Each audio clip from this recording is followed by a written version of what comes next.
Engagement, what is it? It is a word that gets tossed around a ton in the dog training world.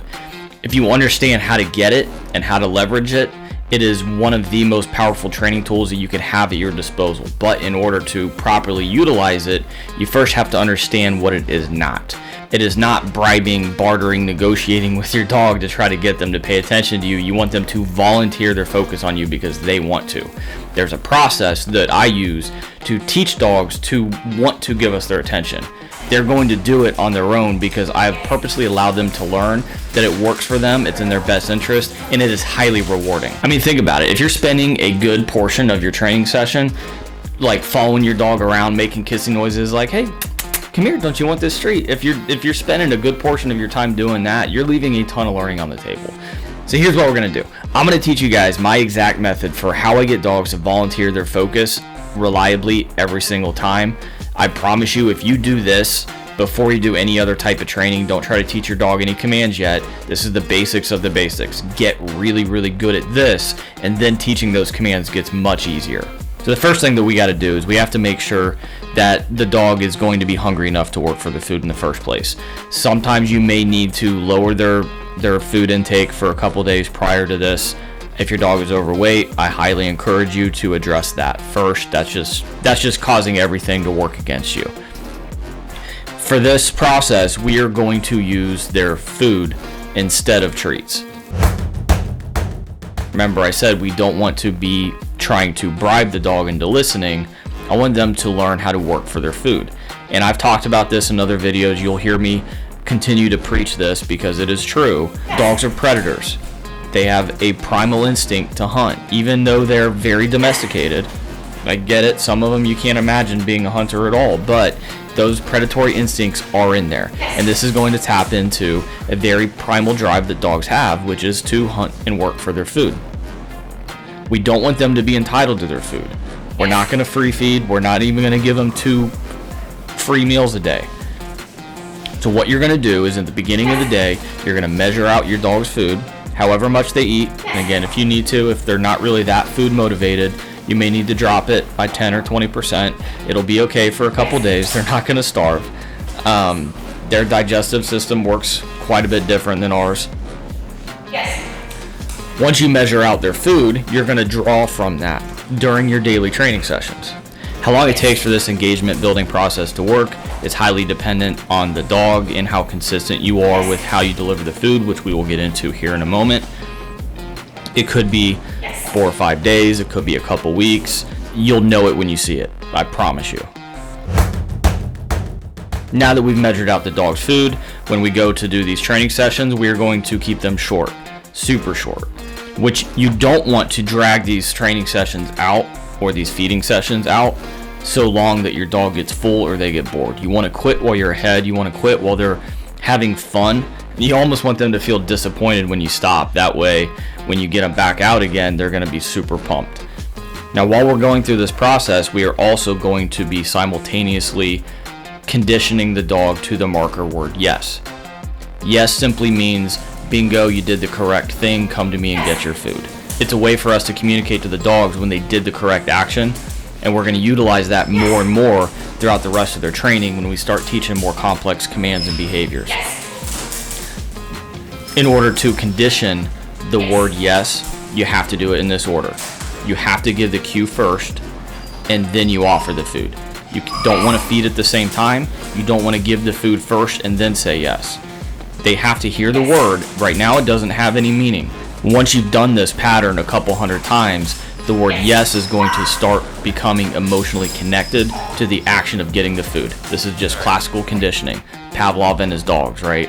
You hear a bell, you get food. Bell, food. Bell, food.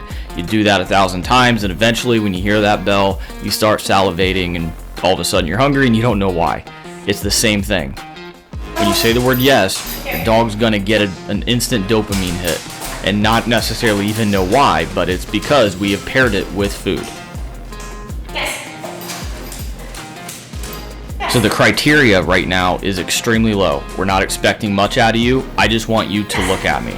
You look at me one time, and I'm going to say the word yes, and then I'm going to give you somewhere between 2 and 5 pieces of food. We're not going to give the dog just one piece of food and then reset. If you do that, they'll take that piece of food, and then it's highly likely that they're going to check out, because now the opportunity for the reward is gone until you kind of get their attention again. So we want to keep them guessing, and dogs are not really very good at math. And what matters the most is the average amount of pieces of food that you give the dog. And for this, that average number of food rewards that they're going to be getting per repetition is going to be around 3. By doing it this way, you're going to keep them guessing, and they're not going to know, am I getting 2 pieces of food? Am I getting 4? After they get a piece of food, they're going to continue to look at you, and they're going to wonder, is another one coming? And that gives you a golden opportunity to then mark and reward again, because they continue to pay attention. You see how this snowballs over time? So if you continue to look at me instead of taking the food and checking out, if you take your food and then you stay in front of me looking at me, I'm going to say yes, and then give you another couple pieces of food. Now remember, when you're giving them 3 to 5 pieces of food like we're doing here, you're not giving them all at the same time. If you give a handful of food to the dog, that was 1 piece of food. That was 1 reward. It has to be single piece, single piece, single piece. Yes. You're going to do this process, just this. You don't need to do anything else. Once the dog realizes they're getting their daily food from you, they're going to enjoy this. It's going to be like a game to them. So you're going to do this process 3 to 5 times a day. Ideally, they'll be eating all of their food during these training sessions. If you get to the end of the day and you're just kind of running out of time, as long as the dog was working and engaging with you and you weren't having to like follow them around and try to beg for their attention, as long as they've been actively working for their food and you're happy with the work that they did, you can go ahead and let them finish. I'll usually still try to hand feed them and just give them big handfuls of food just to kind of finish it off. That way they're still getting all their food from you. And I would expect to take at least a minimum of 4 or 5 days of just hand feeding in this fashion. Now, once you start feeling like you have this magnetic pull to your dog, and when you're doing your daily feeding / training sessions, they're just following you around and they're on you like glue, then we're ready to start introducing some more dynamic movements into the training. One of the ways that I teach dogs all the various commands that they learn is through a food lure. So we want to make sure that the dog is proficient in following the food in your hand. The criteria is still going to be pretty low. It's still going to be pretty easy. Still going to mark and reward for engagement. Only now I'm going to move the food away from the dog. And once they get their nose in my hand and they're following it and they're staying with my hand, you want their nose like right in the palm of your hand. Once they're doing that, then I'll go ahead and allow them to have the food. So in order to do this effectively, you have to hold the food in a way where you can keep the dog from just freely taking it out of your hand. So I'll hold the food in the palm of my hand and just hide it behind my thumb, so that when the dog is chasing it, they can nibble at it, but they can't get to it. And as I move away, then I'll say yes, and then release and let them have the food. For right now, you're just going to stick to going in a straight line. You want the dog to be really proficient at following your hand and keeping up with you before you start introducing any other movements like turns and things like that. Practice that for a couple days in addition to your regular engagement. So now you're going to start mixing it up. Now you'll occasionally say yes, administer 3 to 5 pieces of food to the dog, and then occasionally you'll entice them to come chase the food in that straight line, and then say yes and give it to them at the end of that straight line. Once they're proficient at that and they're really hanging with you during that straight line luring, then you're going to go ahead and start introducing turns.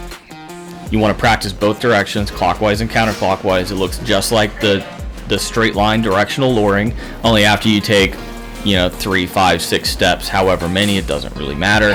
But you'll lure the dog in a straight line, and then you will rotate your hand and pivot to the right or to the left, and then allow them to have it once they straighten back out after the turn. Sometimes while they're learning the turns, you'll kind of lose them. So make sure that you don't just go flying and careening away from them after you turn. Allow the dog to keep up. Once they're keeping up, then you can gradually increase the speed of your turns.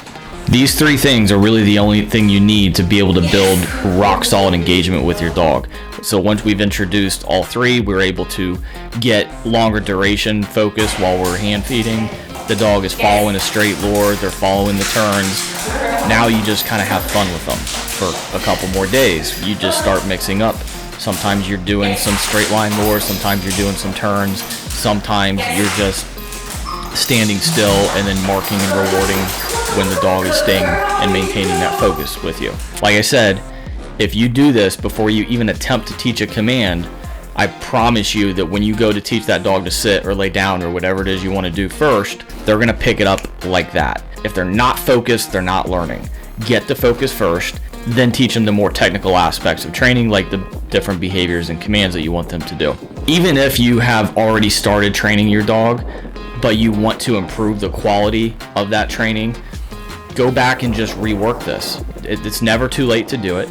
Or if you're just starting out on your training journey with your dog, do this first. I have several videos in the works where I'm going to teach you guys how I teach heel, sit, down, stay, come, all the obedience commands that we do with our clients' dogs. It's a ton of fun if you laid the groundwork properly. So go back, rewatch this video again, and then do it with your dog.